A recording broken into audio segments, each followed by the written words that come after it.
Yo guys, today we are... Oh.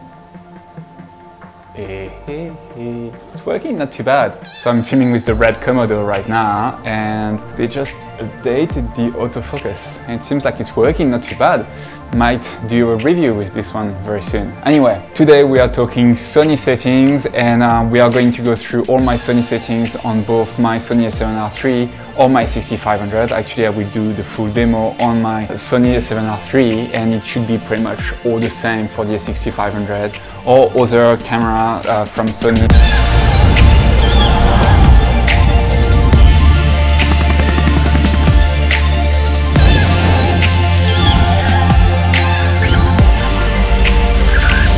Welcome back to my channel. My name is Guillaume. I'm a filmmaker based in Australia and today we are talking Sony settings.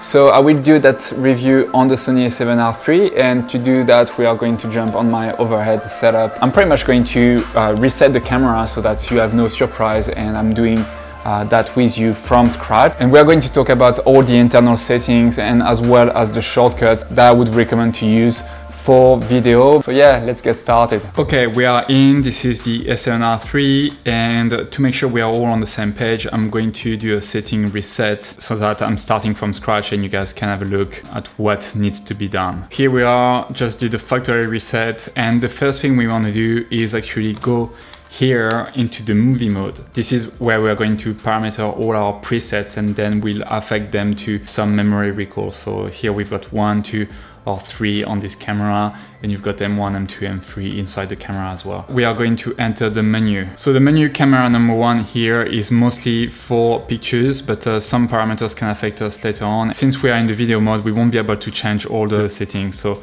I'm going to change Super 35 mode to auto, which means if I put on the camera an APS-C lens, the camera will detect automatically and will crop in. And that's it for this menu. On the second page here, I'm not going to change much. Lens compensation, it depends. I always like to have control after in post. You can leave that to off if you want to. On the third page here, we'll come back to that one later because we can do some memory recall. On the fourth page here, you can set up shooting timers to do time lapse with the interval shooting function. Focus mode, so continuous autofocus, this is fine. Here we won't change anything. ISO, we obviously don't want that to be auto, so you can set this up to the minimum, which is 100. Always set your ISO to the minimum. Metering mode, multi, we don't touch anything here. That you will change it later on. I made a full video about white balancing on my YouTube channel. It's going to pop up right now in top right of your screen if you want to have a look, but basically I never use auto white balance and I like to set it to custom this one and we'll set the white balance for every shot. And here we are going to turn the DRO auto HDR off, creative style leave it to standard, picture effect off, picture profile. Okay, so this is where we choose our picture profile. I'm going to choose my picture profile, which is PP7, and if we go inside you'll see that's picture profile for S-Log2. I'm not going to change anything here. S-Log2 works the best for me. For everything that's shot in 4K 24 I'll use S-Log2 and PP7, and everything that will be shot in slow motion, so 1080p 120, I'll use PP6, which is Cine 4. I'll come back to that later on, but for now let's choose PP7 with S-Log2. Menu number 2, exposure mode. So that one is really important. You want to change it for video. We don't want to use anything that is automatic, so we are going to switch it to manual exposure, where you'll adjust your aperture, your shutter speed and your ISO yourself. You don't let the camera do that for you. Here I've selected manual exposure, very important. File format, we are going to switch that one to 4K right away. So XAVCS 4K, select it, and record settings. Here my camera is set to NTSC and I've seen there is a small issue, but we are going to solve that. If I go into the toolbox at the end, NTSC PAL selector, and we want to change the camera to NTSC just to make sure running on the NTSC, there you have a warning every time you turn on the camera. The reason why I'm using NTSC as well is to have access to the 120 frames per second. If you were shooting in PAL, like if you were in Europe or in Australia, actually, you would need to shoot in PAL, you would be able to only go to 100 frames per second. So I just take the risk to have some flickering lights, but having a greater, higher frame rate. Cleaning mode, if you press that one, that's going to perform a sensor image cleaning. If you have some dust or anything on the sensor when you watch your videos, maybe it's coming from that. Touch operation, it's a good time to turn that on. Let's go back to page menu 2. We want to choose, if you want to choose a 30p, that's fine. I like to shoot at 24p, 100 megabytes. If you need to save space, you can go to 24p 60. If you're shooting S-Log, I would never recommend you to go to 60M. If you are shooting Cine 4, you can potentially do that without losing too much quality. SNQ settings, this is basically everything for your slow motion. It can bake in your slow motion into your footage. I don't like to use that function, so just leave it for now. Proxy recording, this is on the last update. I've never used that. Here, it's totally up to you. So on page 2 of menu 2, you can choose your drive speed. It's going to affect how fast your focus is going to be. I like to keep it to normal. Sometimes it's better slow, sometimes it's better fast. If you're shooting slow motion, you will want to have it fast. But for now, I'll just keep it to normal because I don't want the focus to change too quickly to one subject to another, and I don't want it to be too slow as well. The tracking sensitivity responsive works better in my experience. Auto slow shutter, it doesn't matter. It's only if you were filming on automatic. Audio recording on. Audio recording level, so it depends what you are using. If you're using the in-body microphone, which is not that great, but it still works to have some scratch audio, you will want to be around the 26 mark, and it works pretty well. However, if you use a Rode mic, a shotgun mic, or any external mic with a preamp and battery inside, you will want to bring this one down to around 7, 8 or 9. It depends how powerful your microphone is. That one will set as a shortcut actually, because I always, for example, I always put on the mic and take it off depending on what I'm filming, and because I don't want to have something too big on the camera, I put it in my bag, and I don't always have time to put back the microphone on. I really like to have access to my audio recording level through a shortcut. So let's leave it at 26 for now. Audio level display, so this is what we were saying. If I go back, those are the display of the audio. It definitely keep that on. Third page of the second menu, marker displays. It's only if you want to have the markers on your screen. So here you can choose to have them directly on your screen. So let's say 16:9, or I really like to shoot sometimes very wide, 2.35 to 1 frame. Here, the safety zone. It's basically going to put, guys, I'm just going to turn everything on for you so you can see it now. If I go back to the main menu, yeah, it's a mess. So basically we put the center, we put those two at the top, which are the 2.35 to 1 aspect ratio plus the root of third. We remove the safety zone, for example, and the guide frame, we don't need them.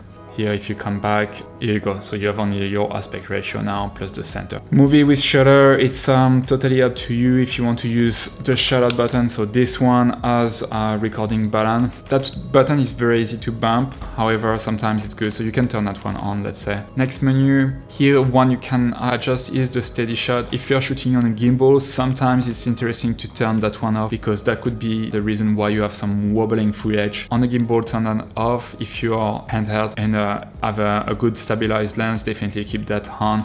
Here you can adjust some of the settings. I usually keep it on auto. Next menu, zoom settings. I would keep that to optical zoom only. You can add some digital zoom eventually as well within the camera. I would not do that because this is exactly like cropping in post, so you'd rather shoot a bit wider. Display button options. So this display is this button here. Basically, you can choose what it toggles.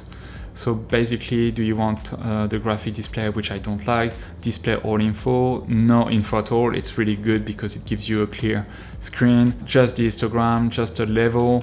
It's interesting if you need to level out the camera, or you can as well have heat off here, which is very practical if you want to save some battery. That's when I click on this one, see it's going to rotate in between all these options and eventually turn off the monitor. So it's kind of useful. So let's press back on menu. Now Finder Monitor Auto. So that's exactly what you've seen happening. It's like if I put my finger here, it's turning off. So that one I usually, mostly when I'm in video, only use the monitor, so keep it to manual. Zebra settings, we are going to set a shortcut for those as well. You can have them on or off. When you're filming with S-Log 2, it's always very interesting to use the zebra, and this is actually how I expose my S-Log 2. And the zebra level here, I'm going to put limit, so on the standard range, I'm going to change the lower limit to 107. Why 107? It's because S-Log 2 clips at 107 blurry. If you are at 100, you are not clipping your highlights, and S-Log2 likes to have a lot of light inside the sensor. So 107, if you want to be conservative, put 105, which means if you see zebras on your screen, you're very close to clip. 107, it's already too late. So just be mindful of this. So custom keys. Here you can change custom keys for pictures, custom keys for video, custom keys for playback. So since we are doing video right now, we are going to change the custom keys for video. You can do exactly the same for pictures. So the control wheel, which is this wheel, I like to set it to the ISO. Basically, when I'm spinning that wheel now, it's changing the ISO in video mode. So the custom button one, I actually like to set it to movie recording. The reason why is because this small red button here you can see is kind of, it's inside a gap. It's pretty hard to access, so by having C1, it's just next to the shutter, it's super easy. Custom button 2, I set that one to the white balance. I like to set my custom button 3 to audio recording level, so that we can put the microphone on and off and adjust the levels every time. C4, so this is this little bin here. I like to select touch operation selection, so basically it's going to turn on and off the touch operation, which means if I'm holding the camera and I touch the screen by mistake, I won't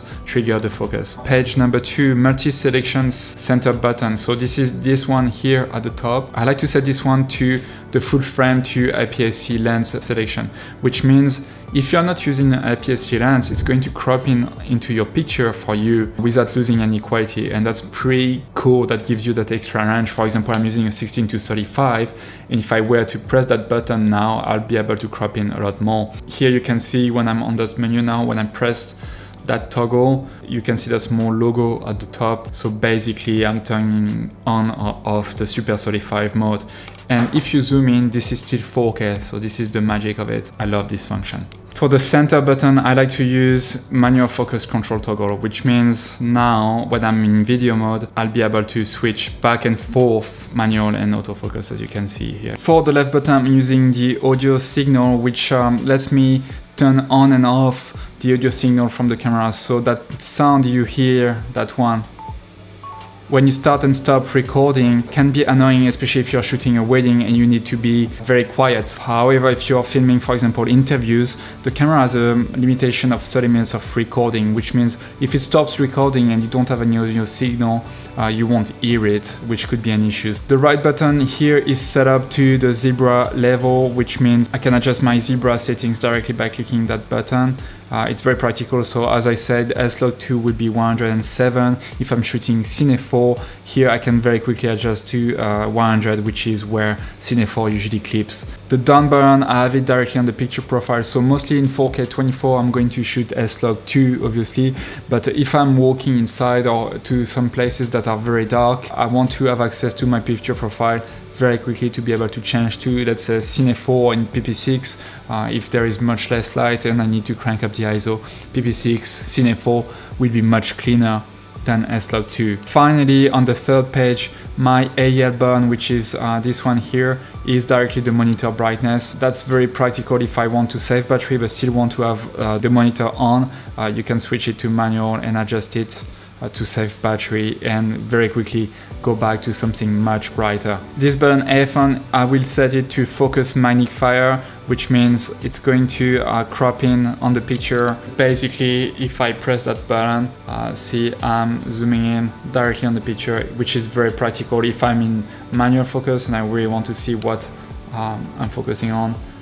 I can just go straight in. And finally, the focus out button, which is that small button here on the G Masters. I'm going to keep it as follow custom. I use it mostly for pictures, very rarely for video.